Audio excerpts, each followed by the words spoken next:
हम इसे रोज इस्तेमाल करते हैं, लेकिन क्या आपने कभी इसके अंदर झांक कर देखा है? यह है रोशनी का यंत्र, बल्ब। वह आविष्कार जिसने इंसान को अंधेरे पर जीत दिलाई। अब थोड़ा रुकिए और इसके अंदर की छिपी हुई दुनिया को समझिए। एक साधारण बल्ब के मुख्य चार हिस्से होते हैं: कांच का खोल, धातु का बेस, सहारा देने वाली तारें और सबसे ज़रूरी हिस्सा फिलामेंट। ये फिलामेंट टंगस्टन धातु से बना होता है।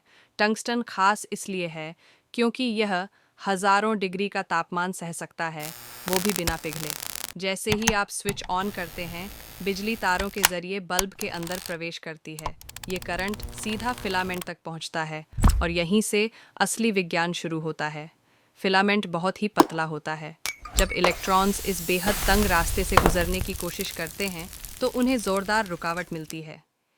इसी रुकावट को प्रतिरोध या रेजिस्टेंस कहते हैं। इस प्रतिरोध की वजह से इलेक्ट्रॉन्स धातु के परमाणुओं से बार बार टकराते हैं। इन टक्करों से भीषण गर्मी पैदा होती है और जब फिलामेंट बहुत ज़्यादा गर्म हो जाता है तो वह चमकने लगता है। यही चमक हमें रोशनी के रूप में दिखाई देती है। लेकिन यहाँ एक खतरा भी है। अगर फिलामेंट के आसपास ज़रा भी ऑक्सीजन होती तो ये तार तुरंत जलकर खाक हो जाती। इसीलिए बल्ब के अंदर आर्गन जैसी अक्रिय गैस भरी जाती है जो फिलामेंट को जलने से बचाती है। अब एक अहम बात समझिए। इस पूरी प्रक्रिया में बनने वाली ऊर्जा का लगभग 90% हिस्सा रोशनी नहीं, बल्कि गर्मी बनकर बर्बाद हो जाता है।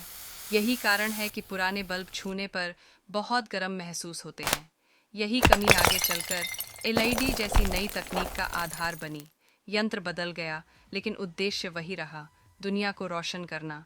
यंत्रा टॉकीज, जहां मशीनें अपनी कहानी खुद सुनाती हैं।